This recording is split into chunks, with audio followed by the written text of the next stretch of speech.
Here we've got Xiaomi POCO M4 5G, and let me show you how to activate and use camera timer on this device. So at first you need to open your camera app.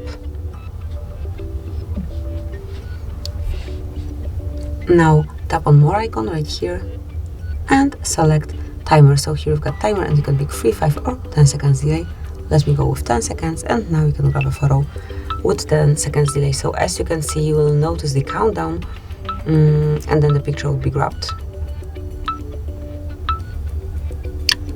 And that's it. As you can see, it has been done. To switch the timer off, tap on more and smoothly turn it off. And now you can grab it right after you click. So this is it. That would be all. Thank you for watching.